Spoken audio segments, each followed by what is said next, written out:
Still haven't completed your 2020 census? You should respond today. It ensures New Mexico receives funding for food programs, healthcare, public safety, and more. The census benefits all of us in New Mexico for the next 10 years. Respond today. Call 844-330-2020 or visit 2020census.gov. This is ContactTalkRadio.com. Consciousness in action. And you are taking action into your consciousness by tuning into Contact Talk Radio. And on TuneIn.com, Ping.fm, and Upsnap Mobile. Contact Talk Radio. Long ago, before this day's confusion did begin,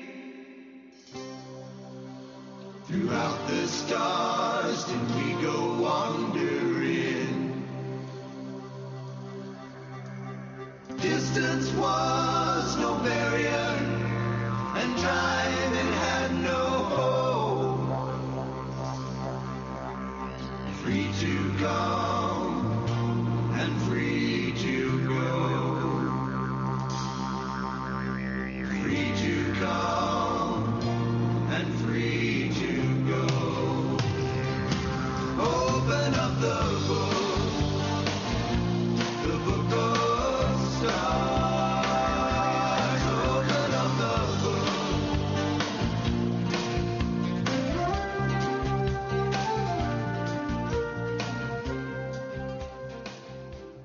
Hello, everybody, and welcome to Karmic Evolution's Astrologically Speaking.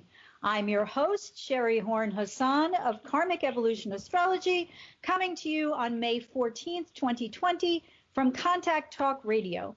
Just a quick reminder that this show aims to bring you the truth about astrology and your soul's karmic evolution.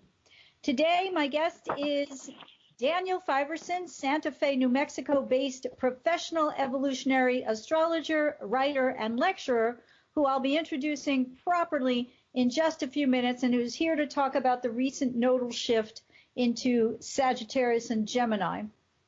First, however, as usual, a couple of housekeeping announcements.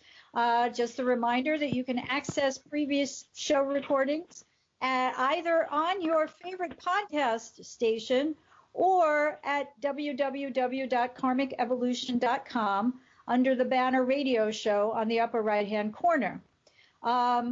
It's actually better if you go through one of the podcast stations, because then we can track who's listening to the show.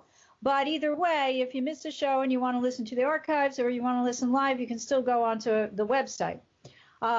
You can also sign up on my Facebook page, Karmic Evolution for Your Soul, for my bi-monthly new and full moon newsletters called Conversations About Consciousness. If you go onto my Facebook page, go to the left-hand column, scroll down, and you'll find Join Email List, and you can fill that out right there and then. And finally, my little advertisement for my special discounted 1-hour Karmic Evolution Natal Insight reading, which if you are interested, I'm offering to all readers for a discount from $180 for the regular reading, which can span, 2 hours or more, to this 1-hour consolidated reading that will take a look at not only the patterns that into which your soul chose to be born, which I look at as a psychological astrologer, but also your past life karma and how that affects what your mission and purpose is in this lifetime. So if you are interested in taking advantage of this special discounted reading, again, it's $99 for 1 hour. Feel free to shoot me an email at Sherry, that's SHERI, at karmicevolution.com. And what I like to say is that at almost half the regular price, conscious awareness has never been so easy or so affordable. So hit me up by all means, and I will find a mutually convenient time to schedule the reading. I'll send you a PayPal invoice, and poof, it's as easy as that. So, all right. So let's get on now to this week's Astro News you can use. The monthly lunar phase is waning still, And it will be until we reach next week's Gemini new moon on May 22nd. First, however, Jupiter stations retrograde in Capricorn today, May 14th, and joins Pluto, Saturn, and Venus as they're making their backward swim through the heavens right now as well. Now, many astrologers equate this plethora of retrogrades, which will be joined also by Mercury on June 17th, with both a time when things slow down or reverse direction and a time when it pays to go inward rather than to focus our attention and energies outward. For example, as I discussed last week with my guest medical and financial astrologer Mitchell Lewis, it's possible the coronavirus may see a temporary remission, although almost all agree, and by that I mean both medical experts and many astrologers, that it will be back with a vengeance by the fall at the latest. Now, this has a lot to do with the Jupiter-Pluto conjunction we had in January 12th, and also the Jupiter-Saturn conjunctions, the first one of which already passed on April 4th, and the other two which are due to exact on June 30th and November 12th. But with both planets retrograde now, they still stay within close proximity for the duration. Now, Saturn retrograde in Aquarius, of course, may have us rethinking and revisiting both our responsibility in terms of group or social interactions. So perhaps new standards may be devised, which seem now to be coming in the form of opening up and loosening previous social distancing rules and others, such as, business. So let's not forget that Saturn it represents business, and so the opening up of businesses, even if they're still mandated to adhere to certain social distancing rules, is beginning to happen now. And note also that these restrictions went into place in many areas in the U.S. at least around March 21st, which was the day that Saturn entered the sign of Aquarius. So now, while this retrograde will be, I'm sorry, I'm trying to gather my thoughts for a second. Okay, so now much of what's been put in place since March 21st, which is starting to get closer to almost 2 months now, or from the day that Saturn entered Aquarius, is going to come under review.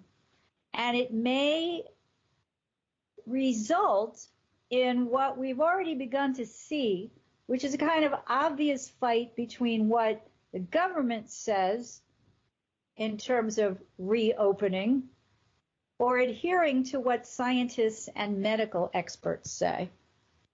So along those lines, note also that in Wisconsin yesterday, the state Supreme Court struck down a Democratic governor's stay-at-home rule in a case filed by the local Republicans that claimed an invasion of individuals' rights. Now, again, I don't mention this because I'm trying to exhibit partisanship on my part.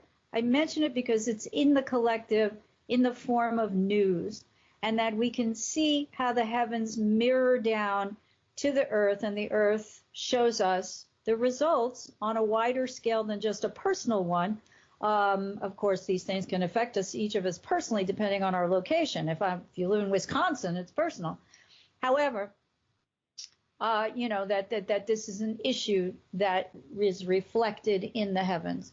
So the New York Times put it this way, and here I quote, "Although the opinion centered on the technical method by which the limits had been set, several conservative justices conveyed their dismay at the restrictions themselves.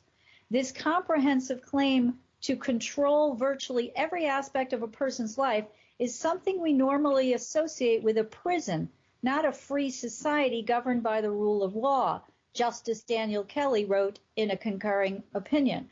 The ruling, Governor Evers' office, I'm not sure if it's Ever or Evers' office, said, appears to immediately end statewide provisions that have required many Wisconsin residents to stay home.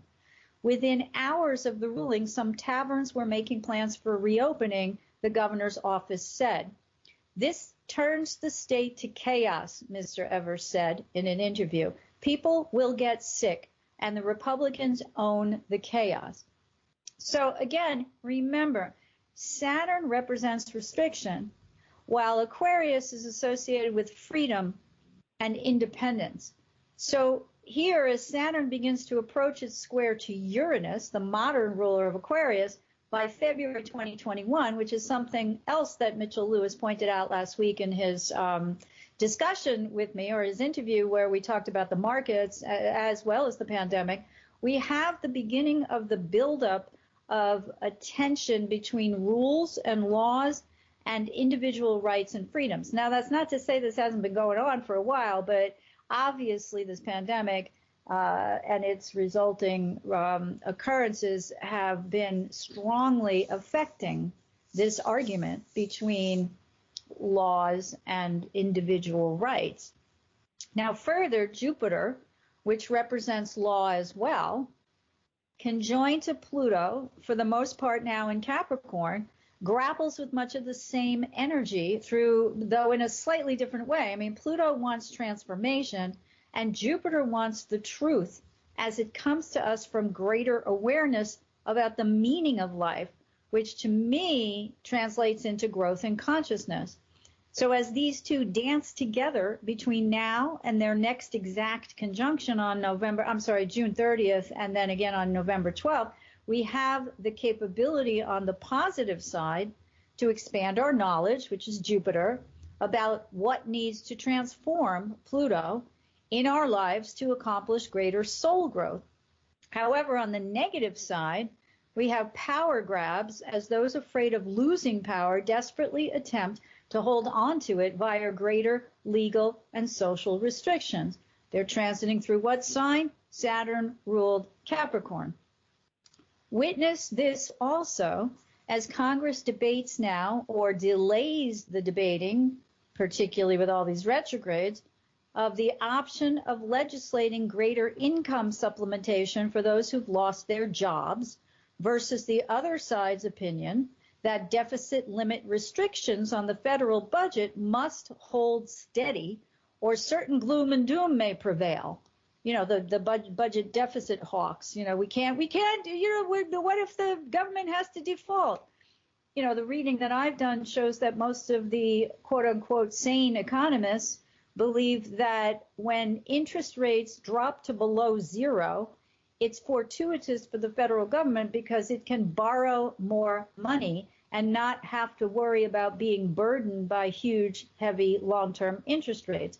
So if there's ever a time for the government to borrow, it's in the middle of an economic crisis. And what I say is, for those who are afraid that gloom and doom will follow if the government decides to open up its coffers and throw another $1 trillion to the states and to individuals impacted, both small business owners and individuals impacted by job losses or business losses, it's kind of not like we're already in the middle of the worst economic and financial gloom and doom most of us have ever witnessed or experienced in our entire lives, right?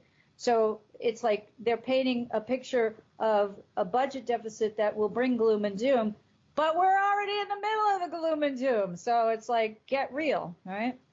Anyway, on a more personal level, Jupiter's station retrograde today, May 14th in Capricorn, asks us to revisit our beliefs about ourselves and the world around us, to review how we might better discern between what we simply want and that which our soul truly needs. I like to say that Jupiter doesn't necessarily give us what we want, but he always ends up giving us what we need.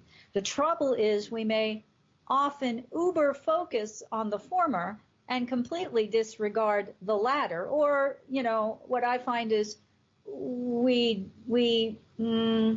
eschew or ignore or refuse to accept that there are things we might need, and I'm speaking karmically, lessons we might need to learn in order to grow unconsciously, over what we just want. We deal with this. Those of us who have kids or significant others, oh, I didn't get the job. I say to my 25-year-old, well, it wasn't meant to be. Now, he doesn't like that because he's an empirically oriented dude. He's Mr. Science. So he wants logic and proof and all that stuff. And I suspect that as he ages, or I hope, he'll come into greater consciousness about that. But when Jupiter doesn't give us what we want, he's actually giving us more what our soul needs. So, and this is where the consciousness comes in. We probably, won't figure all this out by September 12th when Jupiter stations direct again, but it can't hurt for us to try by pondering some of these things. If you look back and say, oh, remember that time I didn't get this, but then, oh my God, after that 6 different doors opened, that's the kind of thing I'm talking about. Now, these issues will come further into play as Jupiter rules the transiting karmic south node, and Mercury, the Gemini north node, which occurred since early May. I'm not sure if it was May 4th or 5th, and didn't have time to look it up, but that's the true node ingress moving out of the south node in Capricorn and the north node in Cancer. So with the south node ruler Jupiter retrograde now, and the north node ruler Mercury about to station retrograde in approximately a month, it may pay for us to keep our focus, and that's June 17th, I think. It may pay for us to keep our focus on these legislative situations during this period, both because they may illustrate the shift, again, out of Capricorn Cancer polarity and one into one where there's more enlightenment, Jupiter and Sagittarius, concerning the collective. And that's particularly as it relates to young people and the issue of how we all communicate, which is Gemini. So I'll throw in here also the discussion cropping up in the news lately about COVID-19 and its potential effect on children, heretofore unknown and unrealized, and its correspondence to the discussion about school openings around the nation. Mercury's Gemini, the natural ruler of the 3rd house, indicates early childhood education. And so it's no surprise that as the nodes shift and Venus is retrograde now in Gemini, and the sun will move into this sign next week on May 20th, that these kinds of Geminian issues are coming up. Now, the Taurus sun trines Pluto later tonight or early tomorrow on May 14th or 15th, depending on your time zone, and we're offered the chance, especially since Pluto's retrograde until October 4th, to gain greater insight into what motivates us. We can dig deeply into our unconscious to learn now what it is we seek most out of life, and then make great strides to effect deep change on a conscious level now. And the Taurus sun's trine to Jupiter May 17th helps us kick off this retrograde period of Jupiter through greater recognition that we can open our minds now to learn more about our life's true meaning and purpose. So together with the sun's trine to Pluto, these two aspects should enable us to develop a greater sense of self-understanding and self-empowerment now. And Venus, of course, is about that which we value, which I talked a lot about last week, and our relationship with those who value us in return. Her retrograde is about distinguishing where the balance is off in certain partnerships and either needs to be better aligned or ended altogether because it's all give and no take, or vice versa. So I am now going to introduce my guest, and we're going to talk more about the Sagittarius-Gemini polarity.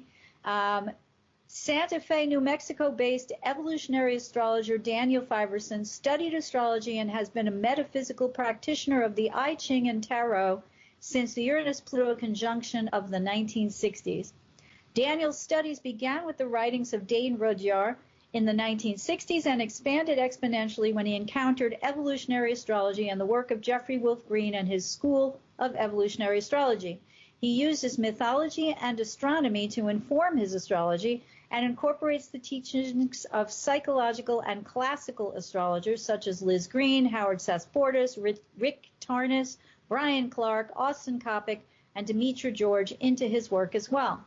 His work is also informed by other evolutionary astrologers such as Rose Marcus, Patricia Walsh, Laura Nalbandian, Deva Green, Kim Marie Weimer, Mark Jones, and Jason Holly, with whom he's studied for the past 4 years. Daniel believes astrology shouldn't be based on cookbook interpretations, but rather on examining why events in a particular individual's life have unfolded, and through examination of the birth chart, determining what is the overall context of that life's meaning and purpose. His writing has been published in the Journal of Evolutionary Astrology, the ESAR Journal newsletter, the Santa Fe New Mexican, and he has an upcoming article in the NCGR member letter coming out hopefully by next week at the very latest, and on numerous websites, including his own and on his Facebook page. Daniel and his longtime partner, Susan Waller, produced holistic healing fairs in Santa Fe, bringing together a diverse collection of metaphysical practitioners and seekers in their local community. A CompuServe SciSop, Daniel actively committed himself during the 1980s to the development of emerging online New Age communities and to the sharing of ancient sciences in the new virtual world of cyberspace. To that end, he met, studied with, and facilitated workshops for a diversity of authors, Native American elders, intuitives, lucid dreamers, UFOologists, shamans, Wiccans, Seth readers, tarot readers, and other astrologers. Daniel continues to help produce regular astrological events that support astrological education and awareness in his community and online, and teaches classes and workshops locally and online as well. The father of 2 wonderful children and now a semi-retired IT professional, Daniel enjoys organic gardening, making herbal and mineral remedies, rock hounding, hiking, and biking the trails of the Four Corners region. An award-winning photographer, Daniel's also an initiate of Surat Shabad Yoga, a practice in the Santmat tradition of the Radha Swami Society. Welcome, Daniel. How are you today? That's quite some bio. Yeah, I'm wondering, how I had time to do all that. Thank you, Sherry. Yeah, it's age, my darling, age. Yeah, well, let's not go there. So thank you for having me here today. It's a beautiful day in Santa Fe. I'm glad to be here. Yeah, it's actually, fingers crossed, a beautiful day here in central New Jersey, too. So we're on the same wavelength. Okay. We got sunshine. I know how that goes. That's where I started out. That's right. Well, it's been particularly schizophrenic this year. I think that was probably true the past couple of years, but this spring has been super weird, up, down, up, down. Anyway, I wanted to have you on again today because I know as an evolutionary astrologer, you follow closely the deeper meaning of the nodes in individual people's charts. So can you share with our listeners the basic meaning of the nodal structure in one's natal or birth chart according to the evolutionary teachings of Jeffrey Wolf Green? Absolutely, sure. And it's a great question to start off with. The lunar nodes clearly, refer to the moon itself. They are the 2 points in space where the ecliptic, which is the Earth's, the sun's line around the Earth intersects with the moon's orbit around the Earth. And though there's no real celestial body there, they are terribly symbolic and important points in space, because one represents where the moon rises, moves to the north over the eastern horizon in the morning, and where it sets, moving to the south over the western horizon at night. And so they correlate to our past and our future. They correlate to what we have brought with us and where we are soul intended to go forward, because it's a soul intended trajectory from past to future. And the past is, because it is our moon, the past correlates or represents a composite, if you would, a synchronization, a mixture of the most recent lunar experiences of the soul. It's not every lifetime, and it's perhaps not every single experience, but it's what we have taken away from the past and brought with us in terms of our emotional nature. It's the PTSD, if you would, to some degree, that we have carried with us that is responsible for our habitual way of behaving. Western astrology often likes to suggest that we have to get out of our south node somehow. It's impossible. That's not something we could ever do because it's who we have literally been for lifetimes. It's our default sanctuary. It's where we go to feel safe in good times and in bad times. The North Node, yes? No, I was going to say it's interesting. I just wanted to interject real quickly. It's funny. And I don't know if you would agree or disagree, but my take on it is that the South Node has, every planetary energy that rules a sign. So the zodiacal signs are their own archetypes, and they have what I call both a positive and a negative, or a low and a high. I've said this before on the show. Like, I consider it like a 180-degree spectrum. So, you can exhibit the energies of the low side and also exhibit energies on the high side. And my take on it is that the South Node talks to us about, like you said, some of these habitual things which may have outlived their usefulness or purpose. But on the other hand, we can bring with us from past life karma the positives of that archetype and bring them forward. Would you agree or disagree with that? I do, but I think you're getting a little bit ahead of the story because the South Node isn't about bringing anything forward. The South Node is holding on to what it has. It's human nature to stay the same.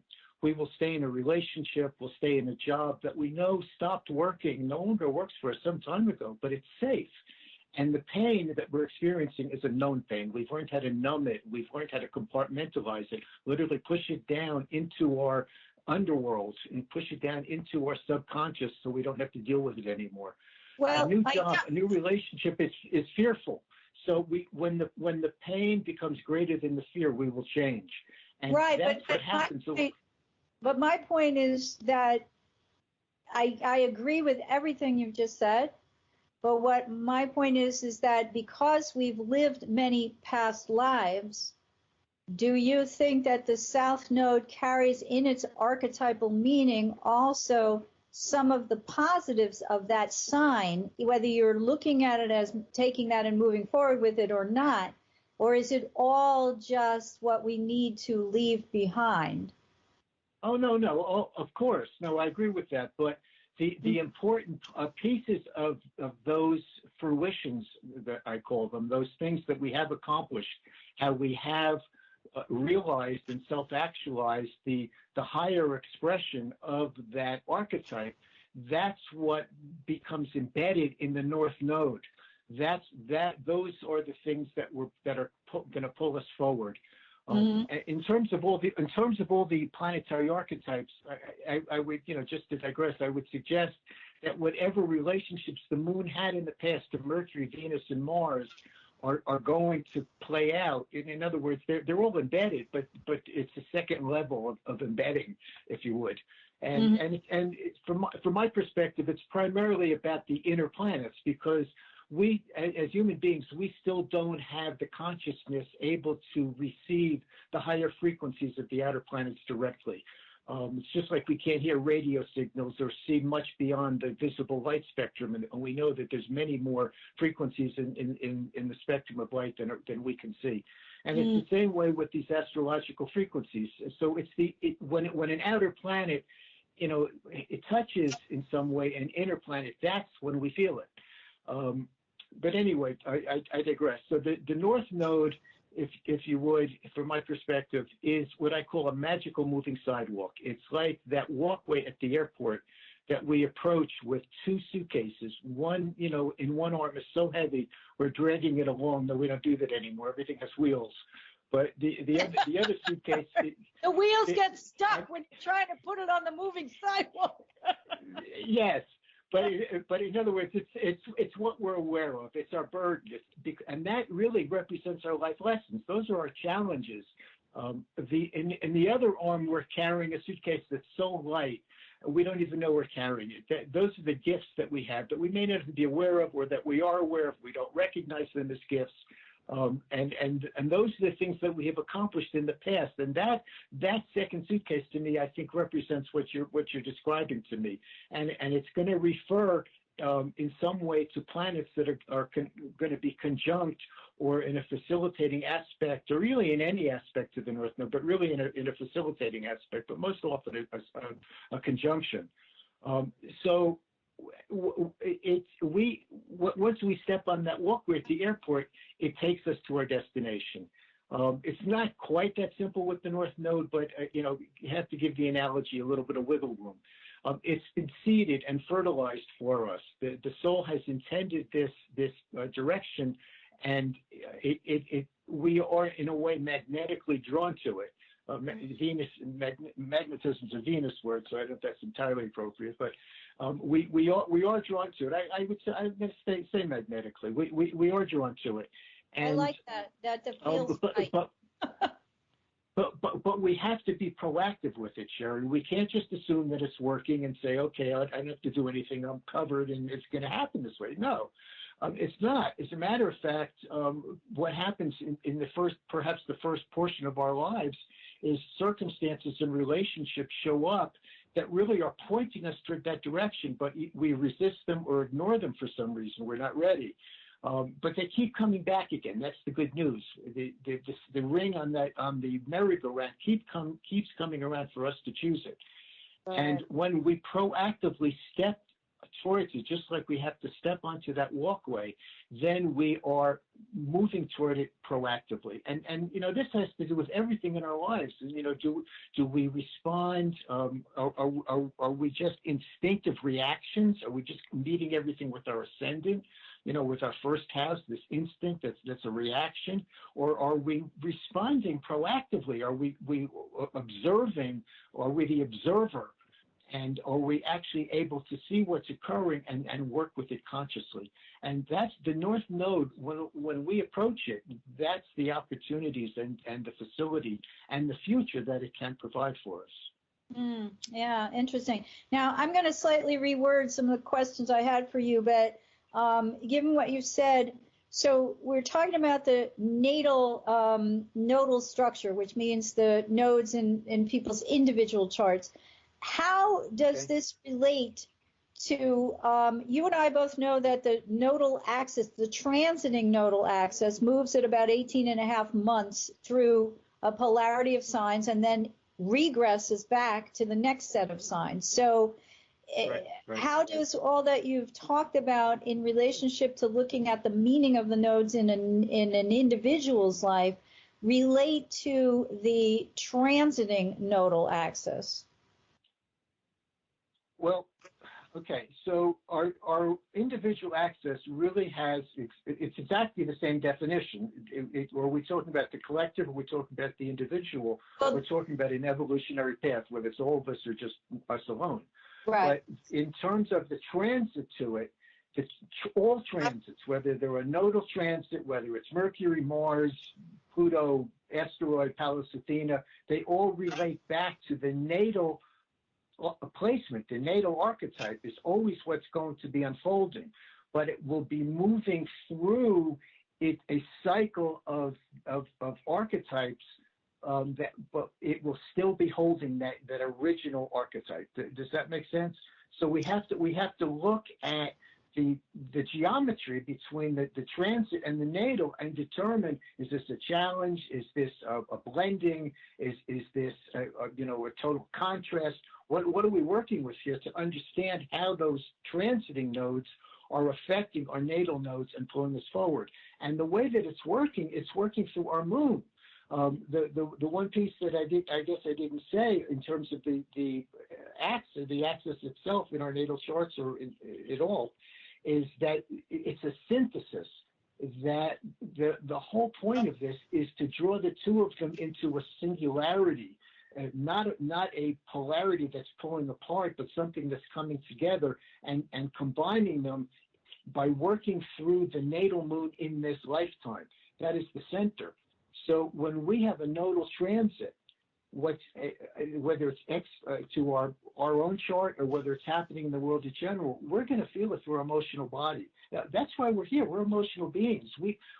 not only are we emotional beings, we only learn through direct emotional experience. We don't learn intellectually. You can read a bazillion books and learn nothing. You can have a bazillion teachers who tell you all day long what you need to know, what you don't need to know, and learn nothing. But when something happens to you, when say you get sick, and all of a sudden you have to be concerned with your health, is exactly what's happening with COVID.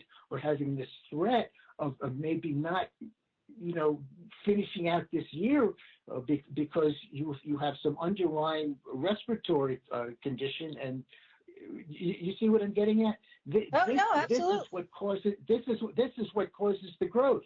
We Right, learn right. we learn through emotions, and we grow through crisis. Right, exactly. And there's a lot of Saturn in that, in the terms that, we learn our lessons best when they're painful ones because we remember them.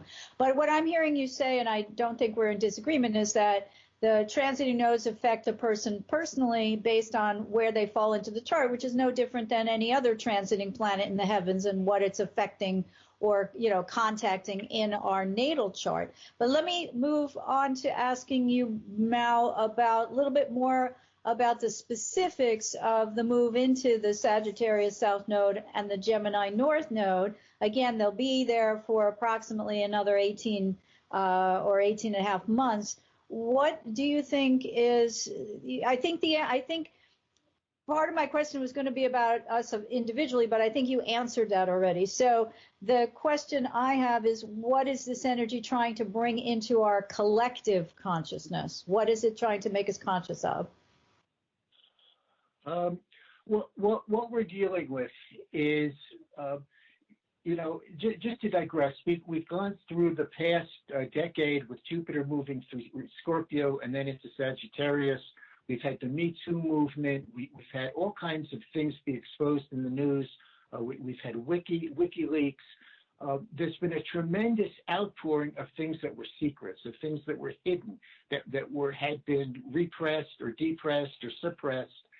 And from one perspective, maybe it's only the tip of the iceberg. I think as we move through this 18-month period, there's still a lot of questions swirling around.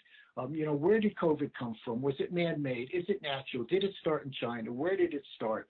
Why does the United States had 1/3 of all the cases in the world that exist? There's a lot of questions that swirl around that don't have easy or definite answers at the moment.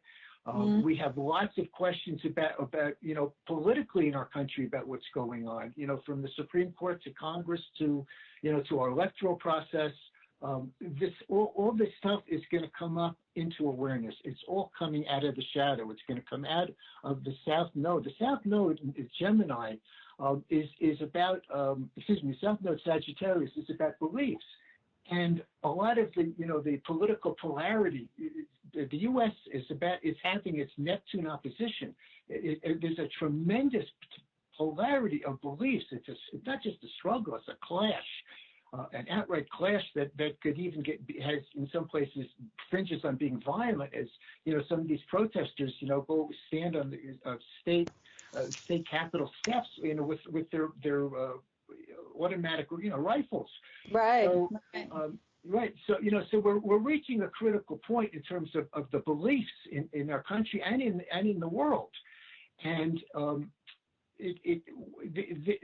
what we're dealing with is having to recognize, what these beliefs are, where they've been based. Some of these are 6,000 years old or more. The patriarchy, the xenophobia, that's been going on is all being outed, but it's coming out. It's kind of oozing. It's been oozing out of South Node and Capricorn for the last a year and a half. Capricorn being that patriarchal attitude. And now it's going to ooze out of Sagittarius, where we're going to look at our wisdom. We're going to look at our knowledge, our worldviews, our cosmologies, even our spirituality is going to be questioned. And in order to really find out what the truth is, this is about truth. And we've said in our private discussions, I believe that there are two kinds of truth.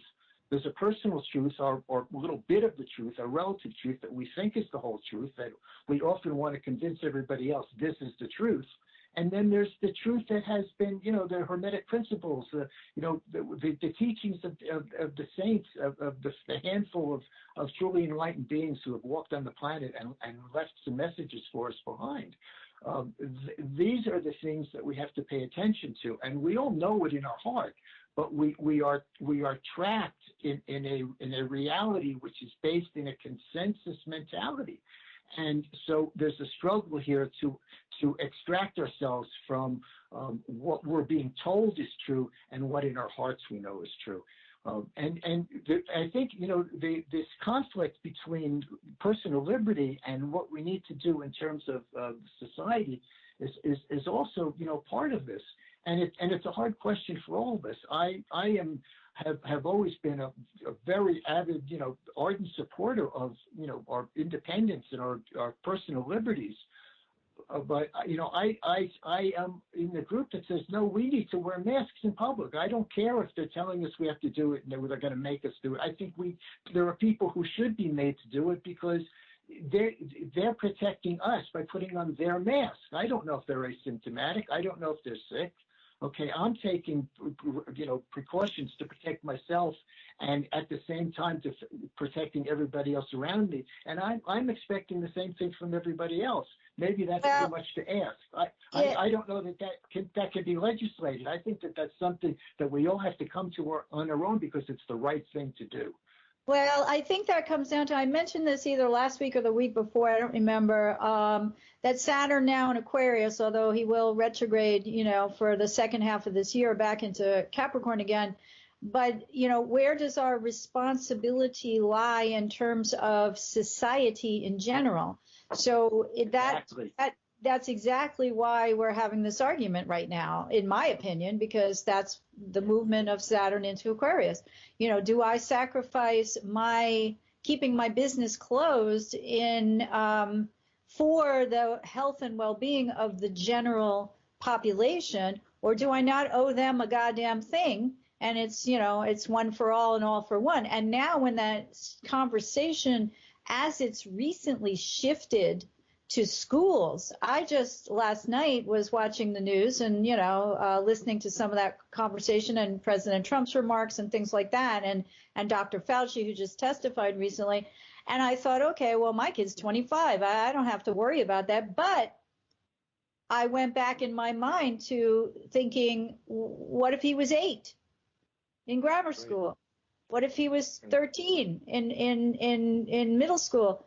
What would I do? And immediately I thought I'd get on a damn bus hired by the PTA and go down to Washington and march my little ass off and carry signs and say, when you know it's safe for my kid to go back to school, then I will send him, and not a moment earlier, So everybody will have their own decision. But the only other thing I want to add to what you've already said is that I know a lot of, I study with Stephen Forrest, as you know, and he looks at a Sagittarius South Node as an energy which comes into this, incarnation when it's a personal level, but I think we could apply it to the collective now. Someone or a collective that thinks they know everything. So they have truth with a capital T. Yeah. And that Gemini is about, of course, opening up to new information and taking our perceptions. If Sagittarius is our South Node, and Gemini is our North Node, if we change what we think we know, it might change our perceptions in the end. So how important do you think, just to get into it a little deeper, the meanings of these archetypes become now? And, is there anything else you want to add to what you've already said about that? With an emphasis maybe more on Gemini. They're essential because at the ingress, the sun was in Taurus, okay, conjunct Mercury, who was to be the future North Node ruler. That Taurus changes everything in a way, and Uranus is also in Taurus. I see a lot of what's going on now as Uranian, as an overlay, and this is going to continue for the next few years. Uranus used to be, and in some places is still co-ruled by Saturn. And the thing about Uranus and Aquarius is, Aquarius wants things to change. Uranus wants change. But there is always been a portion of the population. Ronnie Reagan had a very prominent Uranus and Aquarius. He wanted things to change, but to go back the way that they used to be. So part of us is part of our collective is this struggle, because even right now we want our normal back, and we're probably all progressives here. So there's this push me pull me kind of upside down emotion. What's really going on, and which direction are we going? But it's Saturn in Taurus. I thought Saturn in Aries was hard enough, and everybody was out there full blown, just self-expressing instinctively without even thinking about what they're saying or doing. Uranus in Taurus is worse. Everybody's goddamn hunkered down in who they are. They're just holding on to it, and they're behind their fortresses and their castle walls. So this is going to carry through this entire transit. Okay, so it's gonna flavor it and add to a lot of what's going on. When the Aquarius comes in, it's just going to create more polarization, Sherry. People are going to be even more individualized. So I mean, these are the energies that we're facing, up ahead on the road. Well, let me ask you this, since you mentioned, I want to tell the listeners that the nodal shift will be Sagittarius South Node and Gemini North Node until June 18th of 2022. So that tells you how long that will be. And I believe isn't Saturn in Aquarius until 2023? Is that correct? I think it's the end of 2023, yes, right? Yeah. So these are overlapping, but do you see? But that's when Jupiter's also going to transit Aquarius next year, and then Pluto is going to come up, and that's the whopper. So right. Now we have a little less than 10 minutes left, so I want to ask you this question, and then I want to leave you time to tell everyone how they can find out more about you, etc. But given what you said, and given that the nodes will be in these signs until June 18th of 2022, and the rest of what we just mentioned, do you have any forecast, or certainly I'm not saying prediction, but you just mentioned there's going to be more polarization. One of the things that I noticed before too, and especially in relationship to the Gemini archetype and talking about children in schools, is I saw a headline the other day saying there's so much disinformation and misinformation about vaccines now that they're afraid that even if a vaccine for COVID-19 is developed, people won't take it or give it to their kids. So do you see anything movement for better or for worse in relationship to that, and also in relationship to our upcoming U.S. presidential election in November?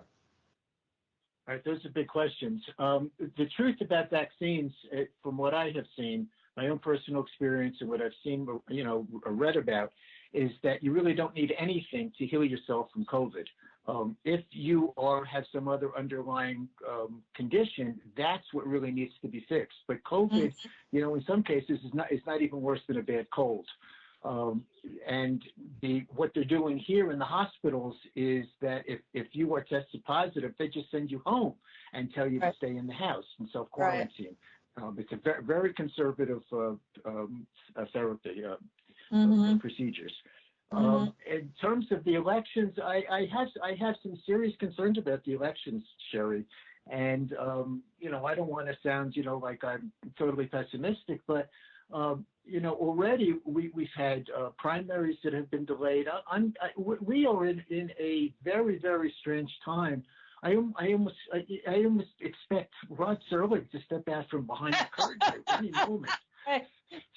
Maybe the next panel of astrologers that are convened to discuss who they think is going to win should be done in Twilight Zone style.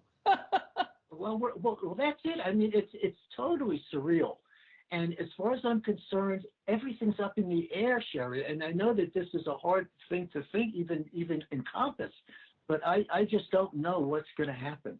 There's biblical prophecies that are swirling around. There's conspiracies.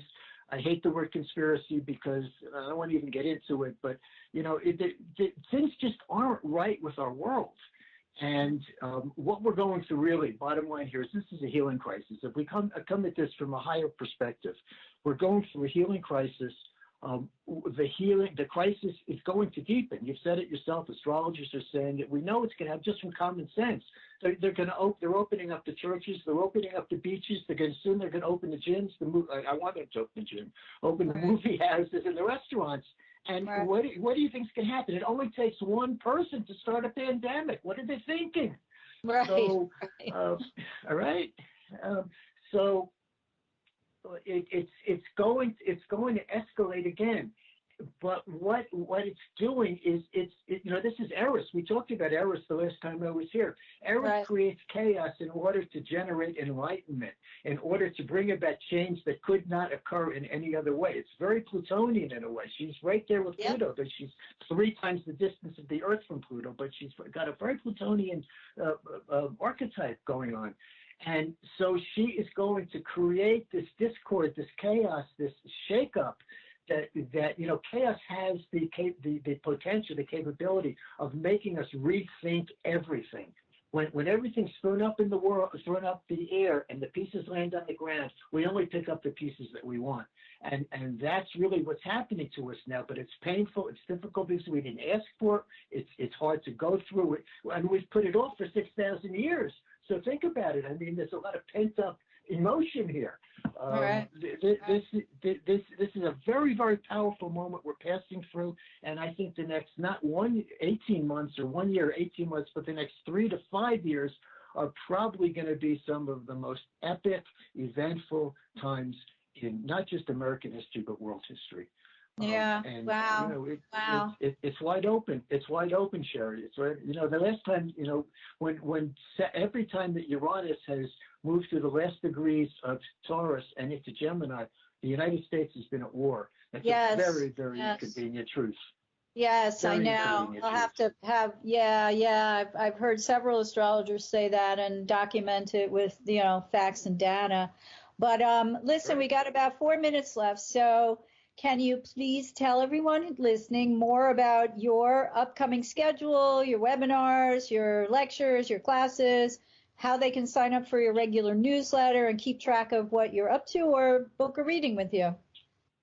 Sure. I'm doing readings on a daily basis. Actually, it's been a little crazy. But my main focus right now has been writing weekly and monthly forecasts. I'm covering transits and actual forecast horoscopes for signs, from an evolutionary astrology perspective. I'm putting them on Facebook. They're on my website, the number 4, evolutionaryastrology.com, on my blogs. And I'm just putting this out there, for just to help people to kind of track this on a day-to-day, week-to-week, month-to-month basis. In short, little explanations of what's going on. I encourage you all to find it on my website. It's strictly astrologicalweatherreport.com. So if you just look for that, you will find not .com, Astrological Weather Report. You will find me, and keep abreast, stay in touch, and certainly call me for a reading if you like what I've done with my forecasts, and if you read my individual horoscopes and it resonates with you, imagine what I can tell you about your own chart. Do you want to give out your email or your phone number, Dan? Sure. Daniel, Daniel, at the number 4, evolutionaryastrology.com. My phone number is 505-930-2748. And I look forward to hearing from you. Great. Thanks so much, Daniel. This has been a really interesting discussion. I love talking to you, as you know, and I'm going to probably hit you up after the show to see when you can come back. So, I'd love to, Sherry. We have great conversations. Yes, we do. And of course, I like talking to the people most that I like talking to most. So I'm putting you in that category. Okay. All right. Well, blessings and prayers for peace, blessings for well-being for everybody. Just stay safe. Thank you so much. And thank you, everyone else, for joining us today. I hope you found the information presented here helpful as you continue your karmic evolution in this lifetime. Please be sure to join me next week on May 21st for another episode of Karmic Evolutions, Astrologically Speaking, when my guest is going to be relationship astrologer Diane Lawson, who will talk, among other things, at that point about the ongoing Venus retrograde in Gemini. We'll check in with her about, more on that topic, as well as other astro news you can use. So till then, may your journey be filled with karmic healing and the joy of greater consciousness. Namaste. Long ago, before this day's confusion did begin, throughout the stars did we go wandering. Distance was no barrier, and time it had no hope. Free to come and free to go. Free to come and free to go. Open up the book of stars. Open up the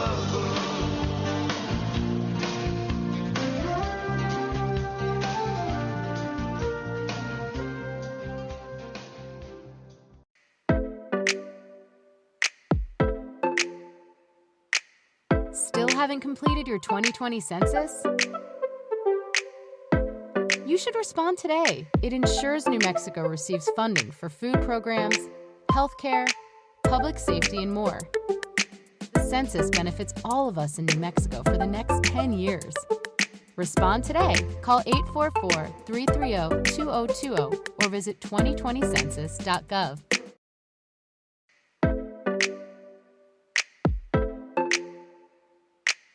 Still haven't completed your 2020 census? You should respond today. It ensures New Mexico receives funding for food programs, healthcare, public safety, and more. The census benefits all of us in New Mexico for the next 10 years. Respond today. Call 844-330-2020 or visit 2020census.gov.